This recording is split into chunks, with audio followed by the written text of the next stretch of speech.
How's it going, everybody? Welcome back to the series I'm doing with my lovely boyfriend. Hello. Where I show him Marvel Rivals costumes for him to analyze from an artist's perspective. He's a comic artist. He's an art teacher. He's got a lot of insight. I've learned a lot and really enjoyed doing this series with him. And today we're doing a specific costume. And based on who I'm hovering, you probably know who it is already. We're doing Spider-Man. Oh. Lady Loki. Hey, the gator's there. Wow, she was just like, fuck that tree. Which is the first full conversion character skin. It cost extra because they re-recorded every Loki line in the game to when you use the skin be that voice. Wow. Yeah, they also re-recorded a few of Thor and Hela's lines when they refer to Loki as brother. Or whatever. Thor now refers to, when you have this skin, Thor refers to Loki as sister. Wow, that's pretty intense. Yeah. This costume was intensely green. That's Loki.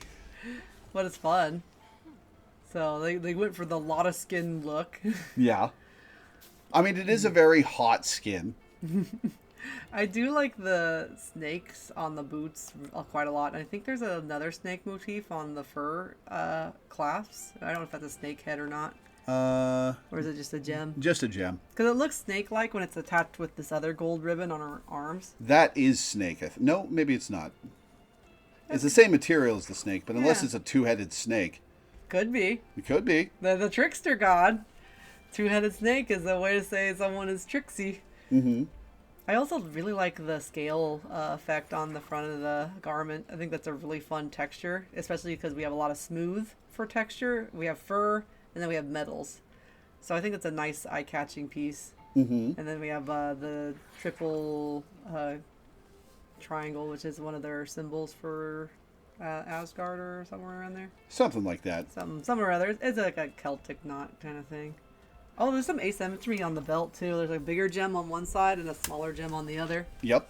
Which, the rest of it's actually very symmetrical, so that's kind of a fun little detail of sneak in there. Let's zoom out a little bit. So I was going to look at the boots. Ooh, a lot of green on the boots, too. Yeah. Does she have X's on her boots? Because is she X-Men associated? Lots of X-Men today. This one is specifically the X for the X-Men symbol, though. Yeah. For the record, today we just got done recording the Moon Knight episode, which will go up tomorrow. So this is a little out of order, but yeah, there are a lot of X's on Moon Knight costumes. This is the X logo. And the other ones is X as a shape, as in like a thorough line or a rhythm. Mm-hmm. This is specifically the medallion that is used by X-Men. Yeah, that is a little weird.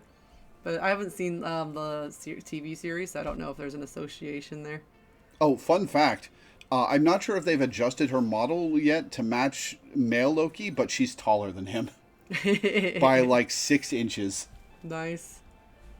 And that's not accounting for the heels. I like the staff, too. It's kind of a fun teardrop shape. As she gets rid of it. Mm-hmm. She's very ornery. That's almost like a teardrop leaf with a kind of almost dagger. Kind of reminds me of a scorpion tail, where it's curved forward towards, the danger points, the danger triangles. There's also like some coins hanging off of it. I'm not sure if they were intending to have it look like it was a dangle and just decided to keep it unanimated. Yeah. Or if it's just a solid thing. Yeah, that's a shame. They don't. It's probably meant to be a dangle, but. Yeah, because they don't always animate small little trinkets to dangle correctly in this, because there's not really a good reason to. I also like that it's repeating that coin in her hair. If you turn her around a little, she's got all sorts of coins and stuff in her hair. Oh yeah. And really, really long hair. I didn't know it was gonna be that much. I thought it was gonna be like two-thirds that length, and instead there's like a whole nother bushel of curls and things. Yeah. And she's got pointy talons. Let's look at the back of her cape. just to see the design. That's really fun. Mm-hmm. There's a lot of nice curved movement in there. Like curve to the middle, spread back out, and then a lot of gold on the top. She also has like a double horn effect, I think, with the back of her mask. And they got like a little point on the front, and then the big, tall, I'm not even sure what to call them, horns, antlers. Mm-hmm. I was actually kind of curious because she has little filigree details on them. I was kind of curious. Did the base outfit for Loki have those? Because I thought they were plain. But it's been so long. Oh yeah, they're kind of plain. They don't have the little filigree things. Which part? The horns. Oh, yeah. Yeah, and then you go back to her. The crocodile.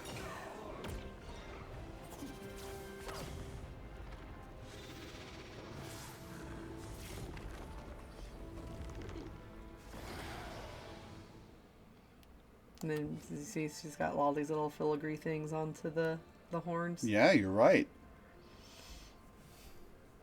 And then there's a lot of S curves and things. There's a snake on the staff too, I just noticed. You can see the head of it on this side. Mm-hmm. But, they're obviously using a lot of snaky curves just to keep that motif up. And the scales are like from a diamondback. Yeah, diamonds, those diamondback? Rattlesnake? Oh, I was thinking of, there's snakes in tropical region. I want to say Oh, South like America. adders? I want to say it's South America, but they're like rainbow snakes and a few other species of very brightly colored snakes. So they come in like orange and green and yellows. And they have very sharp, distinct diamond-shaped scales. And they're very layered, so as the snake moves, they kind of fan out more so than most other snake scales. And that's what it kind of reminds me of. Because they also have that distinct ridge in the center of the scale. And the diamond shape, but yeah. So you got dark lipstick, the bright green eyes. This was a highly requested skin. Because, like, of all the characters you could gender swap, Loki is the most gender swappable. I also like that they modeled her as very muscular. She has, like, some very thick biceps. Yeah. And you can see it in the way her arm is connected to her torso, too, that there's, like, a lot of muscular ability? I don't know what to call it. Musculature? She doesn't skip the gym, okay? Does she got an open back dress, I just realized? Yes. Yep. I mean, let's be real. If they're going to make a Lady Loki, they're going to make a sexy Lady Loki. And there's a little bit of diamonds on the back as well. Yep. Or the scale texture, anyway. Very cool. And then she has, like, the thigh-high boots.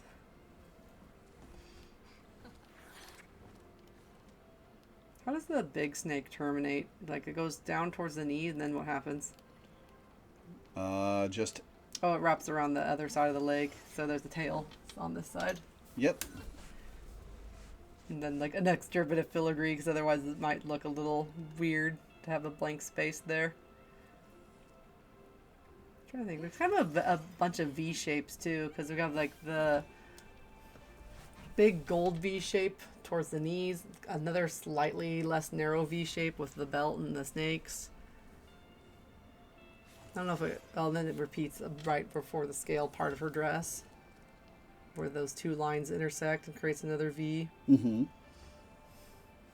Then it kind of reverses the other direction, so because it comes up narrow to her neck, so we've got a V that goes up that way. I appreciate, by the way, that these lines alternate which one's over and which one's under. Like, the one on the right goes under and then over, and vice versa for the other one. Yeah, like real Celtic knotwork does. I also noticed that she's wearing a dark dress, like leotard underneath, and the green piece goes over. Like it's a thing that she wears on top of it. Do you kind of see it? Yeah, I think the scale part is part of the same piece of clothing that the leotard is, but the loincloth is definitely separate. The loincloth is attached to the green part. I mean, it's separated in front. Like, in front of her groin. I was thinking more like there it was a layered piece, so like you wear the black part and then you put the green part on, and they all kind of become one dress.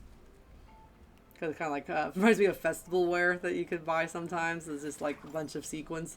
You just wear it. Or you're supposed to wear it over your regular clothes, but whether people do or not is a totally another matter. And then the gauntlets are really nice. I like that they also repeat the fur texture or material on the ends of that.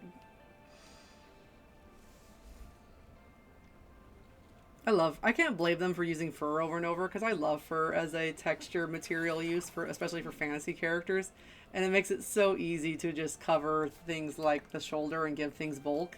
Because they're like, oh yeah, she's going to have like this really narrow dress and then all arms, but she needs to be bulky on the top because then she'll just look way too thin. So we could just make like poofy fur that's like twice the size of her head and it's fine.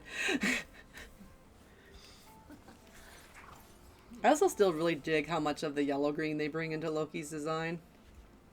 The cape is like a dark green, but all the other like metallic accents and stuff have a lot of bright yellow green in it. His danger green. Or her danger green in this case. I also just noticed the ends of the horns actually fade off into a light color. And I don't think it's just lighting. I think they actually have them tipped to fade out of the gold. Into like whitish green, yeah. Yeah. I was like, it's kind of looking like a light blue to me, but or a white. I think maybe it looks bluish in the context of the other colors. Yeah, very nice. Trying to think of the metal texture here, but a lot of it is just like their really very favorite base gold. It's very yellow. It's desaturated in a few spots where they want it to be less like eye-catching, but not very much. It's very shiny. Yep, it's very shiny. And then since yellow and yellow-green are close to each other, you have that color harmony. And then honestly, her skin is like one of the more poppy colors because she has a lot of warmth and red in the skin. Well, against all the greens and dark grays and the neutral whites. Very cool skin. So that's a thumbs up then. Yeah. It's pretty cool. Oh, that's the only new skin Loki's gotten since we did the Loki episode. All right. I was just thinking, I was like, I really like how her helm looks much better than his base design. Yeah, I like it a lot. I mean, his helm has always been a little goofy, especially in like even the comic series. It's just like a plate with two gigantic horns protruding out of it in some versions of his costume. But I really don't like it extends from the back horns. So I'm like, they're supposed to be like Nordic animal horns, you know? They invoke the idea of that at least. So it's like definitely not my favorite on his base, but this version is so much nicer. I wish they had done something similar to this on his base version. But in any case, just play as the girl. It's much better anyway. It'll be beautiful and lethal. This was so popular that they originally ran it for a limited time to induce FOMO, but it was so popular that they extended it twice by about a month and a half. But yeah, how about the MVP? Ooh. Sword.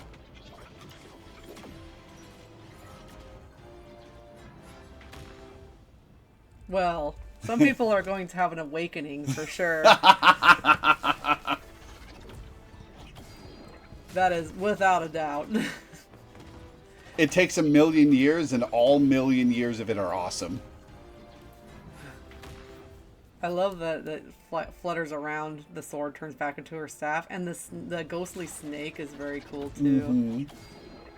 It was even great too. They don't even show an enemy or anything. They just show some lightning flying around, and she's just like, just take that window.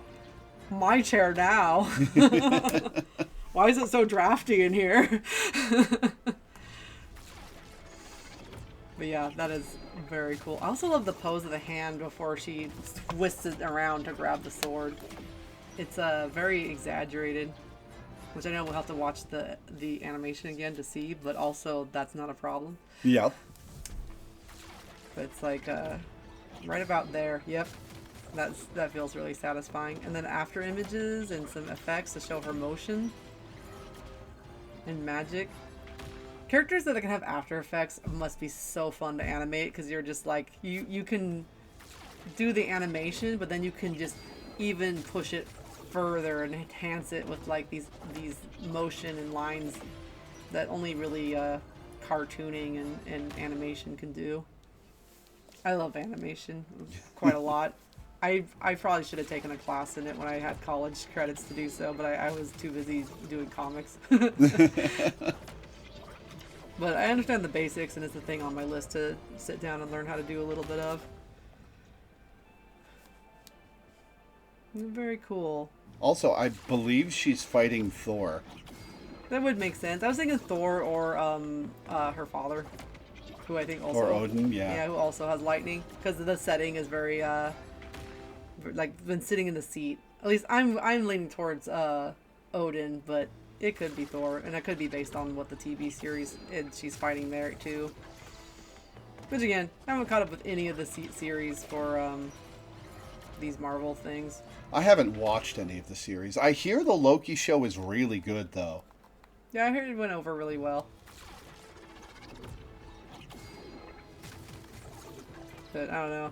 It was funny for me because you haven't seen the Doctor Strange in the Multiverse of Madness. In the Multiverse of Madness, but I have. It was so funny to watch it because they're just like, Wanda's evil now. Okay. Like, they didn't explain it at all. They assume you've watched WandaVision. They just kind of assumed you had watched WandaVision, yes. Because I was just like, but why? And when did she have children? So I still don't know quite what's going on, really. But it was a cool movie. I heard WandaVision was also pretty good. Yeah. There's just not infinite time. That's the problem. Yeah. Like, come summer, I think we should get Disney Plus for like a month and catch up on this stuff. Yeah. But like, only if you want to watch a bunch of movies and shows. Well, from Marvel. I was planning to do some more Netflix. Yeah, fair. Which I digress. That has nothing to do with Lady Loki at all. Yeah. Except for watching the show she's from. So, how would you say Lady Loki stacks up against Loki's other costumes and MVPs? Oh my goodness. Asked me to remember from so long ago. We can watch the MVPs over and I can skim through the costumes. Yeah, the one that kind of stood out to me when we're looking at the costumes section was, I remember that one, because I really liked how they did... like the Venom stuff? I also like how they did the helmet. Oh yeah, I remember this one now, because he's evil and psychotic, and I love him. Can you imagine if this Loki hung out with Lady Loki? They'd probably win. But I like the treatment of like the big side pieces on the helmet. Mm-hmm. And the very necromancer gothic outfit. What was the other ones that might have had a better helm treatment? I remember the Phoenix ones. I thought that was nice. Oh, I also like that. The other one's from the TV series too, right? Yep. Yeah, it literally says season 2.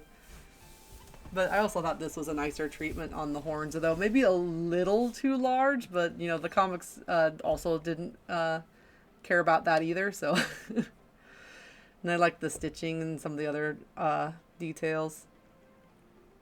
And then I also thought the President Loki one was very funny. Because I just thought like the addition of all the details was very good. And also, beach slut Loki. Yep, that one too. It's very funny to me that they kept the alligator as a decorative golden neck piece of bling. Mm-hmm. Did I show you the emote from that? Hang on. Yeah. It even makes little chirping alligator noises. Alligator chirps are so cute. Why is the actual animal so scary? Like a little, 2-inch creature going, turns into a 30-foot monstrosity somehow.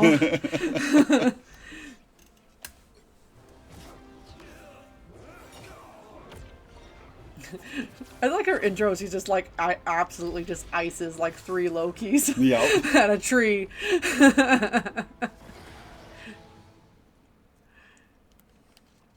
And yeah, I think it's definitely one of the best costumes that this character has. And like, I feel like I do really like the base costume. I just hate the helmet. Because I do like the color treatment. I like the layering of the armor and fabric and things. And that's kind of Beetle-like in a way. Because, you know, he's a little tricksy guy. Mm-hmm. Scuttling around, doing evil things for fun and profit. And maybe they were going for like a beetle horn kind of thing, because by extending the back of the head, it does look a little more bug-like, but maybe it's just a coincidence. Yeah. Also, it's like less gold here and more bronzy. But that's just my personal preference. I think it's fine enough. I just think for Loki, I really rather like that it's more of a helmet with horns on it and less of a bicycle thing going on. Like, it just kind of looks, to me, looks nicer, more crown-like, I guess, if the rest of the hair and stuff is open. Yeah. And they had to make her hair open, because look at those luxurious locks. Right? So much hair. Does it have anything in the lore bit that would explain why she has X's on her legs? The Fates do have their little surprises, do they not? No less so for me than you, as my appearance gives stark testimony. Yeah, Loki has been gender fluid for a very long time in the comics. Yeah. I mean, oh gosh, I remember when people were talking about that as we were starting to get more characters that had more gender expression, and that was like one of the characters people talk about because they did kind of explore it in the series. Because I feel, at least in the comic series, I think in the TV series, I think it's just supposed to be like an alternate universe version of Loki. Yeah, that's just another world's Loki. But I think in the comic, it was like explicitly just the same Loki, but transformed, because he can do that. Yep. Norse mythology canon. Mm-hmm. And, you know, like, and someone who was a clever writer was like... Don't ask Odin where Sleipnir came from. Yeah, but, you know, like, someone who was clever at writing was like, let's go explore that and what that feels like, and made, I think, a really interesting take on the character. Yeah. And with comics, like, it always changes from writer to writer, because you'll have, like, one writer wants to explore one thing, and then, like, it totally changes as soon as they drop that writer and do something different, so... I don't keep up with comics too much because I really like narrative quite a lot more than character exploration. So I feel like the way that they work in their American comics is more like how people play pretend with toys, and that each person grabs a toy and does a different story sometimes. Mm-hmm. And I'm more of like I like the one story with the one design with the one motive, you know, like a singular version. And sometimes I like that they explore a variation of that, like a book that gets transferred to a film might explore the ideas a bit differently, but they're still within the same theme. And comics go way out of left field, and they'll be like, okay, that theme was this, but what if it wasn't, and we did something else because of this one thing that happened like 5 years ago. Mm-hmm. Or 50 years ago. Or 50 years ago. And sometimes that leads to great things, like what happened with Bucky, who was like, I'm the plucky, fun hero who follows Captain America, and no one seems to like my character, so I died in a plane crash. Except for this one kid who was reading the comics and was like, where's Bucky? Mm-hmm. And he eventually got old enough to write the story of, this is where Bucky, what happened to Bucky, my one of my favorite characters, and now he's one of the staples of that series. Of Marvel media, yeah. Yeah. So, well, one of the few times a dark, edgy reboot of a character was actually better.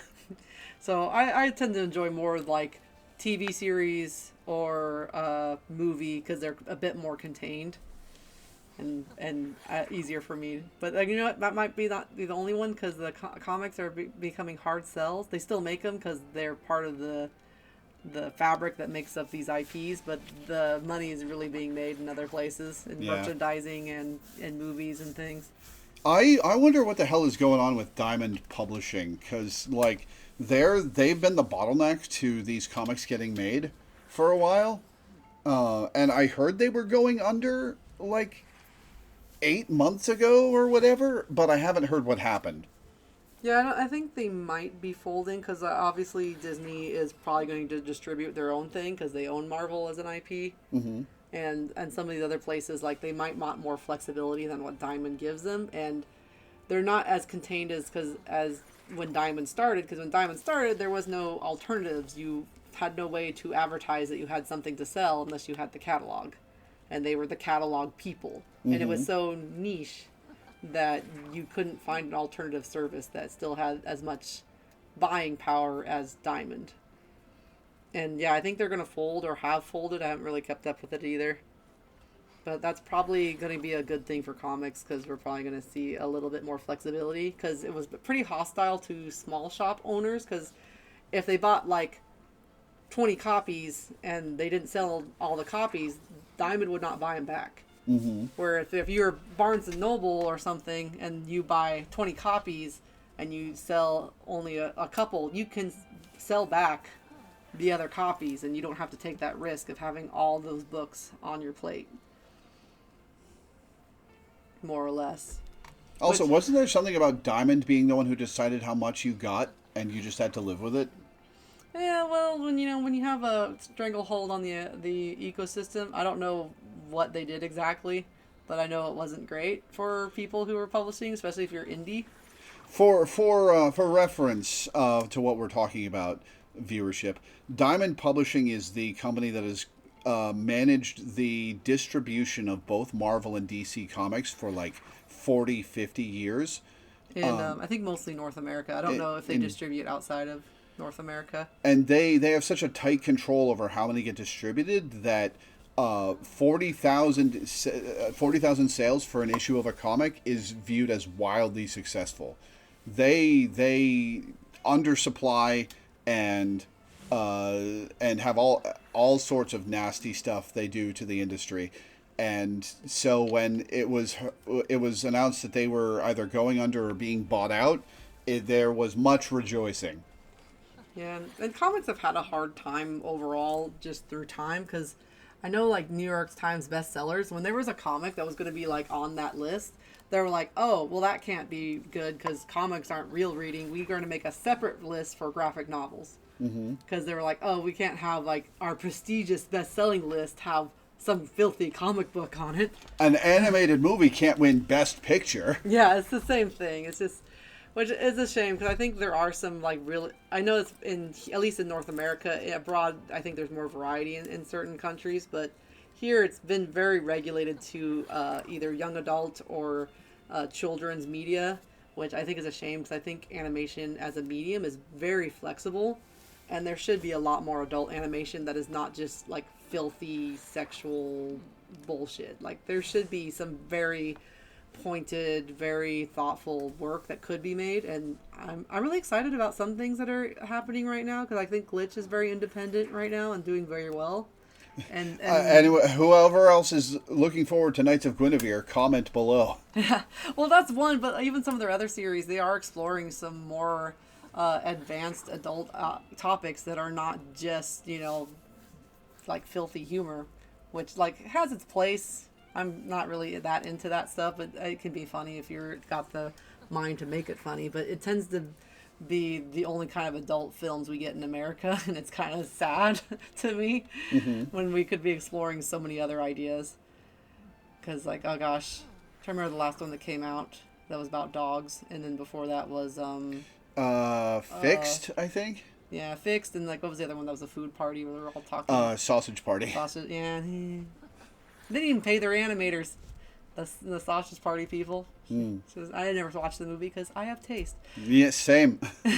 But in any case, like, those are the kind of adult-rated films for animation we get, and I'm like, we got to do better, because, like, overseas, like, we have some amazing, amazing stuff that are talking about just really interesting topics, and I don't know why it's such a hard sell over here.